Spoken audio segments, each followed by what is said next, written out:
पहा नवीन एपिसोड्स एकदम add free.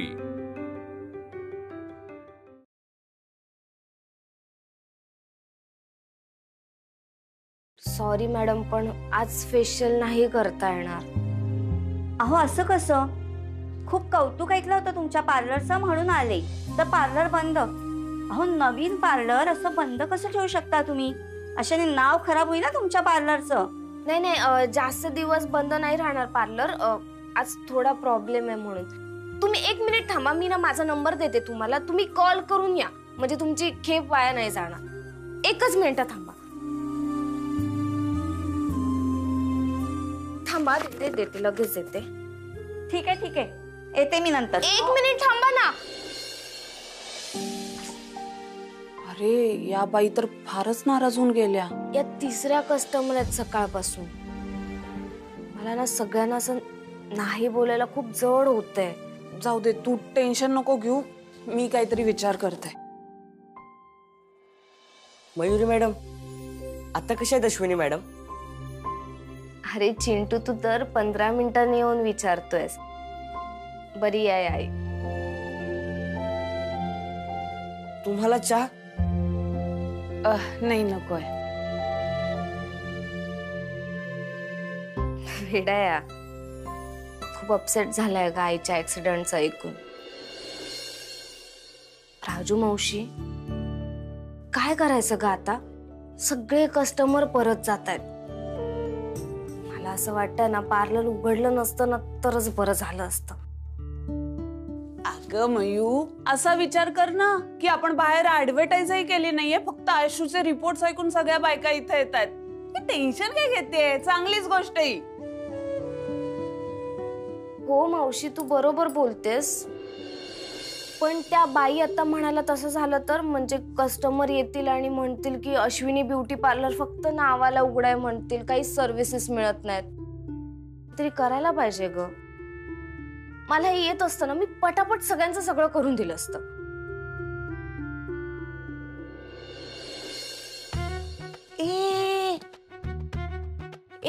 एक आयडिया आहे माझ्याकडे। काय? काय? बाबा, पण हे झालं कधी? बाबा, मला कोणी काहीच कळवलं नाही। अच्छा, श्रेयस आहे का? ठीक आहे, मी फोन करतो। ताई कशी आहे आता? बर, ठीक आहे बाबा, येतो। काय रे, काय झालंय काय नक्की? आप्पा, ताईचा ऍक्सिडेंट झालाय। काय काय म्हणालास? आशूचा ऍक्सिडेंट झालाय? कसं झालं ऍक्सिडेंट आणि कुठे झाला? अरे कशी आहे आशू आता? माई, तू शांत हो आधी, बस। सांग आधी मला। तिच्या डोक्याला आणि पायाला मार लागलाय। डोक्याला मार लागलाय? ती घरी आहे की हॉस्पिटल मध्ये? माई, अप्पा जरा शांत व्हा, ती घरीच आहे। चला आपण भेटायला जाऊया तिला। चल विद्युत। एक मिनिट, मला असं वाटतं की आता लगेच नको जाऊया आपण। हो नको काय? ती कशी आहे ते कळायला नको? आणि असं कसं झालं ऍक्सिडेंट? अगं हो कमल, मला समजू शकतंय, पण आता आपण लगेच नको जायला तिकडे। म्हणजे आता तिथे सगळेजण टेन्शन मध्ये असतील आणि आपण आता तिथे जाणं योग्य वाटत नाहीये मला। हे बघ, प्रकाशरावांनी स्वतः फोन करून आपल्याला सांगितलं आणि आशू घरीच आहे म्हणतायत ना, म्हणजे मला नाही वाटत परिस्थिती इतकी गंभीर असेल। एकतर आपण 2-2.5 वर्षानंतर त्यांच्या घरी जायचं आणि तेही अशा परिस्थितीमध्ये। हे बघ, आपण अचानक जर असे तिकडे गेलो ना तर त्यांनाच टेन्शन येईल आणि आशू सुद्धा टेन्शन मध्ये येईल, कळतंय का? मला असं वाटतं विद्युत, आता तू जा पुढे आणि बघून ये तिची तब्येत कशी आहे। ठीक आहे अप्पा। ठीक आहे काय? आणि त्यांना कशाचं टेन्शन? अहो आपण काय त्यांच्या घरी पाहुणचार घ्यायला चाललोय का? माझ्या मुलीचा ऍक्सिडेंट झालाय आणि मला तिला भेटायचंय बस। अगं कमल, आपण जाऊ, पण जरा तू पण नाही आणि बिन नाही, मला अजिबात चैन पडणार नाहीये। विद्युत, अरे फोन तरी लावून दे ना तिला, मला बोलू तरी दे माझ्या मुलीशी। माई हो, लावतो मी फोन, तू जरा शांत बसशील का प्लीज? लावतो। दे बाबा दे, होऊ दे तिचं समाधान।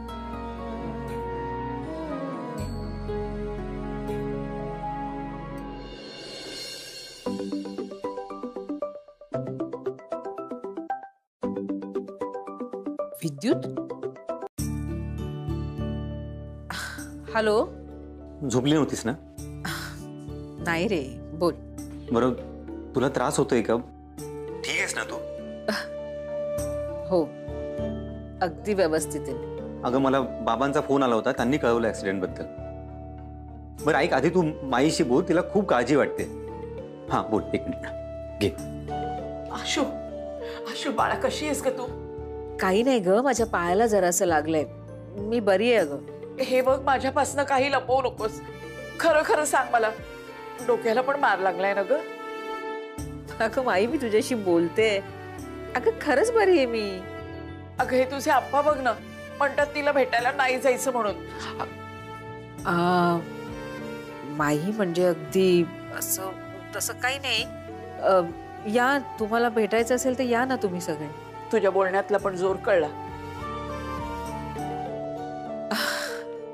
माई, अगं, माझं काळीस कसं राहील ग? माई, नको घेऊ ग इतकं टेन्शन. तुझी तब्येत बिघडेल. आणि बघ, माझे सगळे रिपोर्ट्स नॉर्मल आहेत आणि डॉक्टरांनी सांगितलंय की फक्त औषधं घ्यायची आणि आराम करायचा. खरंच सांगतेस ना? हो ग, अगदी खरं सांगते. काय म्हणतात पेशंट? कोणी आलंय का ग? हो माई, अगं प्राजू आणि जेनिफर आलीये. बरं बरं, ठीक आहे. मग तू बोल त्यांच्याशी. मी ठेवते फोन. बाय, ठेवते. लेकीशी बोलून समाधान झालं तुझं? अजिबात समाधान झालं नाहीये माझं. तिला भेटल्याशिवाय माझं समाधान होणार नाही. ए विद्युत, तू आजच जाऊन तिला भेटून ये ना. ठीक आहे माई. अप्पा, मी सबनीस सरांकडून येताना ताईला भेटून येतो. कमल, तू बस. तू बस, नको काळजी करूस. थांब एक. तू हे बघ, मला कळू शकतंय, पण अगं आता बोलणं झालं ना तुझं तिच्याशी. हा, हे घे पाणी पिला. बाबांनी ना उगाच सांगितलं तिकडे. आता माई काळजी करत बसेल. त्यांना सांग की अजिबात टेन्शन घ्यायची गरज नाहीये. आता इकडे सगळं व्यवस्थित आहे. तेच सांगायला तर आम्ही इथे आलोय ना. म्हणजे सॉरी. कसले पैसे थे? आजचा पार्लरचा गल्ला. गल्ला म्हणजे आजची कमाई? कोण होतं आज पार्लर मध्ये तिकडे? तू? येस. आणि मॅडम, जोपर्यंत तुम्ही तुमच्या दोन्ही पायांवर उभे राहू शकत नाहीत तोपर्यंत we will be your legs. Legs नाही, फक्त हँड, आईज आणि हेड सगळं आम्हीच आहोत. एक मिनिट, मला कळेल का तुमच्या दोघींचं काय चाललंय? हा सगळा काय प्रकार आहे? मॅडम, आता तुमची कंप्लीट रेस्ट होईपर्यंत जेनिफर अश्विनी ब्युटी पार्लरचे सर्व कस्टमर अटेंड करणार. काय? डोंट वरी, सर्व्हिस मध्ये कुठेही कॉम्प्रोमाइज होणार नाही. तुमचं स्टार रेटिंग आणि तुमच्या पार्लरच्या रेप्युटेशनला अजिबात स्पॉइल केलं जाणार नाही. ओके? ते माहित आहे ग मला, पण तुझ्या प्रिटी ब्युटीच्या ऑर्डर्स त्याचं काय? एक मिनिट, हे बघ जेनिफर ऑफलाईन. मी अनिता मॅडमला ऑलरेडी ऍप्लिकेशन दिलेला आहे. जोपर्यंत तू पूर्ण फिट होत नाही तोपर्यंत जेनिफर ऑफलाईन असणार आहे. नाही, नको जेनिफर, हे बरोबर नाही. अगं, तू प्रिटी ब्युटी मध्ये वरच्या रँकवर आहेस. तिथे तुला चांगले पैसे मिळतात. इथे तुझं नुकसान होईल ग. हो, डू यू रिअली थिंक की हे मी पैशासाठी करते आहे? Not at all my dear. Jennifer, मला माहिती आहे ग, तू माझ्यासाठी केव्हाही धावून येशील, पण हे सगळं ती एका कॉलवर आली आहे इथे. हा, आता जे आहे ते आहे, पण मीच बोलवलंय आज तिला.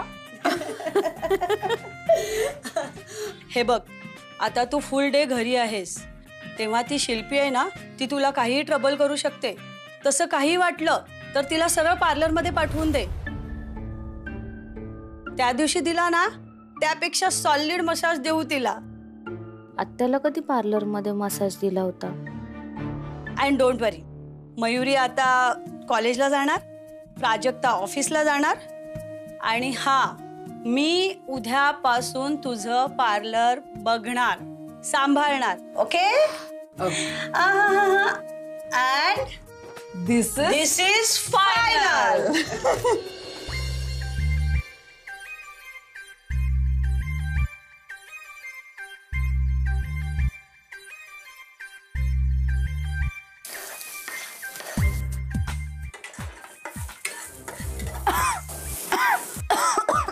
अगं फोडणी घालतेस की मिरच्यांची धुरी?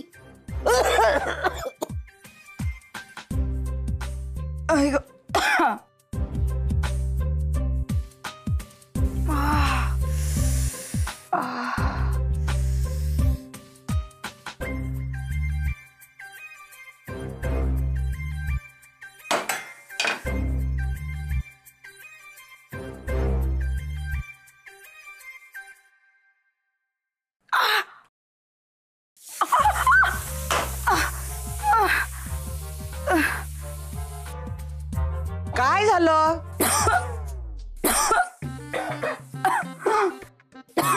काय करून ठेवलंयस हे सगळं? जे दिसतंय तेच काय परत विचारताय? सांडलंय वरण. अगं लक्ष देऊन काम करायचं ना शिल्पी. बाबा तुम्ही मलाच काय ओरडताय? सकाळपासून कामात आहे मी. अगं मग त्यात काय? अश्विनी सुद्धा करते, पण या हाताचं त्या हाताला कळत नाही.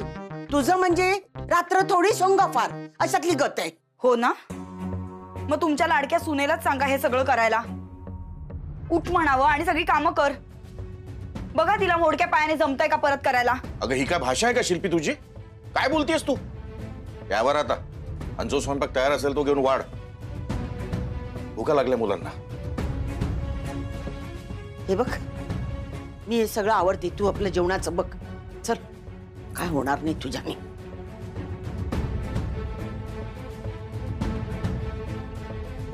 हो बाजूला.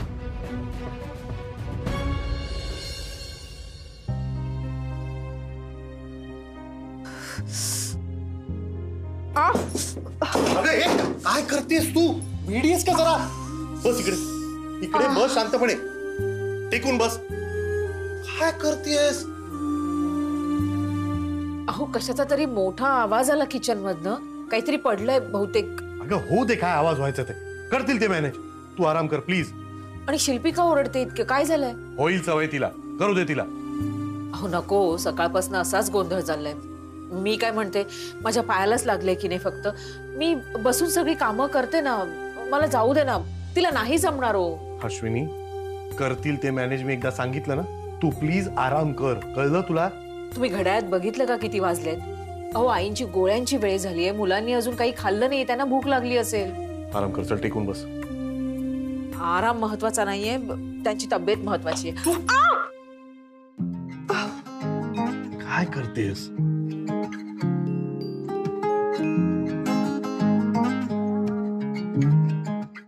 माझ्यासाठी तुझी तब्येत महत्वाची आहे, कळलं? चल बस.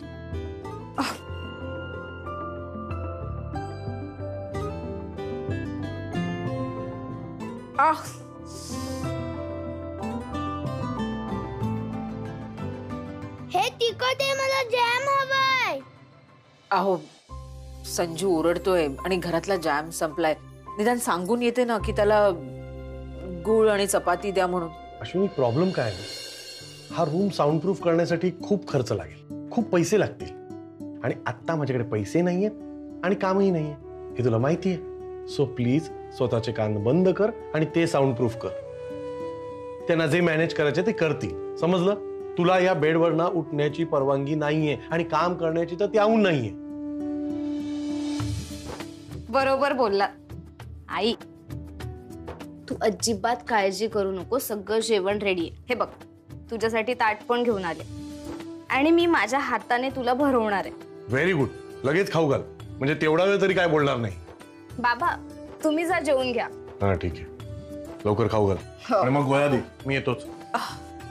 घे. अगं दे माझ्याकडे, मी जेव. अगं हे बघा, आता मी इथून तुला भरवल्याशिवाय, औषधं दिल्याशिवाय, पाणी दिल्याशिवाय कुठेही जाणार नाही. आणि रोजचा टाइम टेबल आहे. हात बरा झाला ना की जेव स्वतःच्या हाताने. मग एवढी हट्टी आहेस ग तू? मुलगी कोणाची आहे? नाही, मुलगी माझीच आहे, पण मी एवढी हट्टी नाहीये. तू ना जिद्दी आहेस, म्हणूनच ना एवढं पायाला प्लास्टर असताना तुला स्वयंपाक करत जाऊन काम करायचंय ना.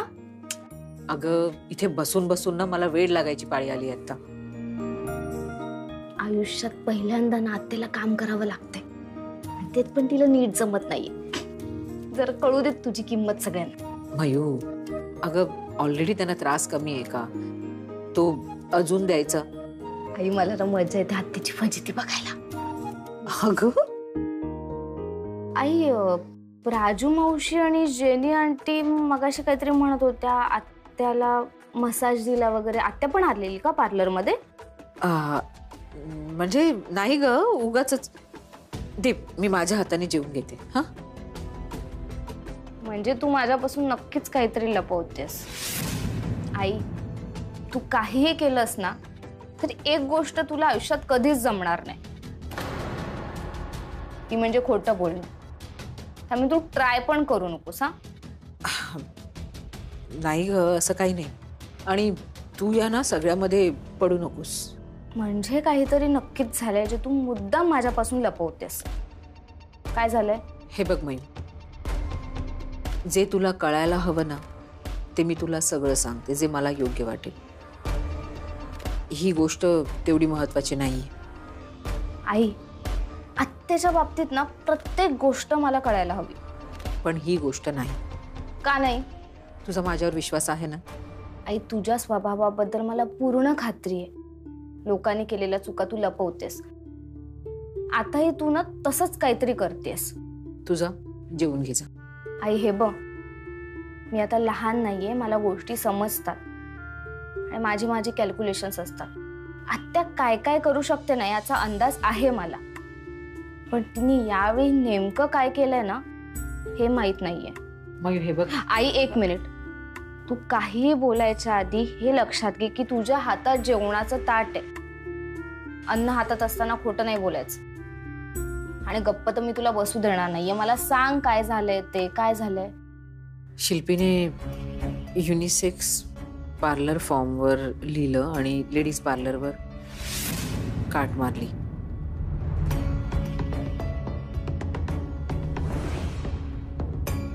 लायसन्स ऑफिस मध्ये गेली होती, तिनेही मला खोटं सांगितलं की 2 महिन्याची सक्ती आहे म्हणून.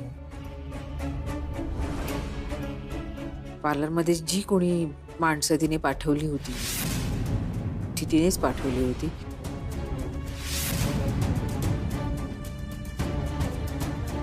हे सगळं असं झालं जे मला तुला सांगायचं नव्हतं. किती झालं तरी तुझी आत्या आहे अगं ती. आई, आत्या हे असं सगळं कसं करू शकते ग? आणि तू का शांत बसलीस? ए बघ मयू, हा झाला प्रकार तू कुणालाही सांगायचा नाहीयेस. मयू, आई सॉरी, मी याबाबतीत तुला कोणतंही प्रॉमिस नाही करू शकत. मयू ऐक अगं. अरे देवा, आता हिने काही गोंधळ घालून नाही ठेवला म्हणजे मिळवलं. कंबर दुखते बाबा माझी. सगळं काही मला झेपत नाही वाकून करणं. ऐक ना, पिंक स्टॉल बघितलास का ग माझा? नाही नाही. आजी थांब, मी आवरते. कर बाई कर.